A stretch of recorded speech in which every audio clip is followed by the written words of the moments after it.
थकित को शांति का वचन भाई भगत सिंह के द्वारा अक्टूबर 10। यूसुफ बलवंत लता की एक शाखा है। वह सोते के पास लगी हुई फलवंत लता की एक शाखा है। उसकी डालियां भीत पर से चढ़कर फैल जाती हैं। उत्पत्ति 49 अध्याय का 22 पद। परमेश्वर ने यूसुफ को दुख के द्वारा फलदायी बनाया। याकूब ने यूसुफ को आशीष देते हुए उसके इस फलदायी होने का उल्लेख किया। यूसुफ एक फलदायी डाली है, यहाँ तक कि एक सोते के पास की एक फलदायी शाखा भी है जिसकी शाखाएं सहपना पर चलती हैं। उत्पत्ति 49 अध्याय का 22 पद। यूसुफ कैसे फलदायी हुआ?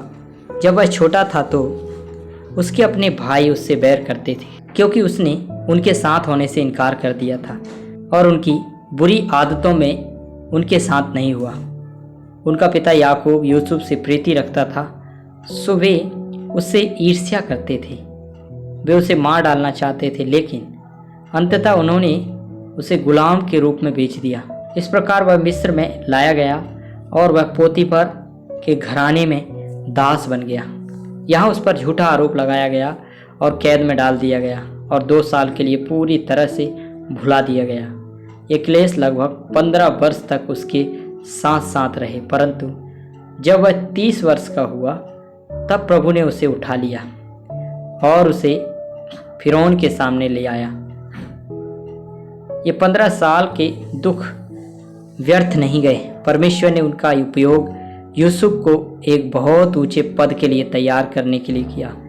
यूसुफ न केवल मिस्र को बल्कि अन्य राष्ट्रों को भी अकाल के 7 वर्षों के दौरान भोजन की आपूर्ति करने में समर्थ था।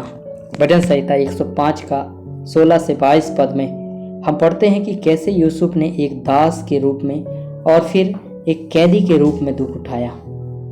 अतः में वह राजा के द्वारा मुक्त कर दिया गया था और फिर उसने उस देश में अकाल भेजा और अन्य के सब आधार को दूर कर दिया। उसने उसको अपने भवन का प्रधान और अपनी पूरी संपत्ति का अधिकार ठहराया कि वह उसके हाकिमों को अपनी इच्छा के अनुसार कैद करे और पुरनियों को ज्ञान सिखाए। सामान्य रीति से तो अधिकारी भ्रष्ट और बेईमान हो जाते हैं। इसमें कोई संदेह नहीं कि फिरौन अपने अधिकारियों की भ्रष्टता और बेईमानी के कारण उन पर भरोसा नहीं कर पा रहा था। इसलिए उसने यूसुफ को भ्रष्ट हाकिमों और अधिकारियों को दंड देने का पूरा अधिकार दिया। ये लोग अवश्य ही धनी और शक्तिशाली रहे होंगे। यूसुफ ने उन्हें किस प्रकार अनुशासन में लाया, यह एक बहुत ही कठिन कार्य था, परंतु यूसुफ अपने दुखों से अनुशासित था और वह इन अभिमानियों पर हठीले लोगों को ज्ञान सिखाने में सक्षम था। यूसुफ को इतने कठिन कार्य के योग्य बनाने के लिए परमेश्वर को उसे 15 वर्षों की पीड़ा से ले जाना पड़ा।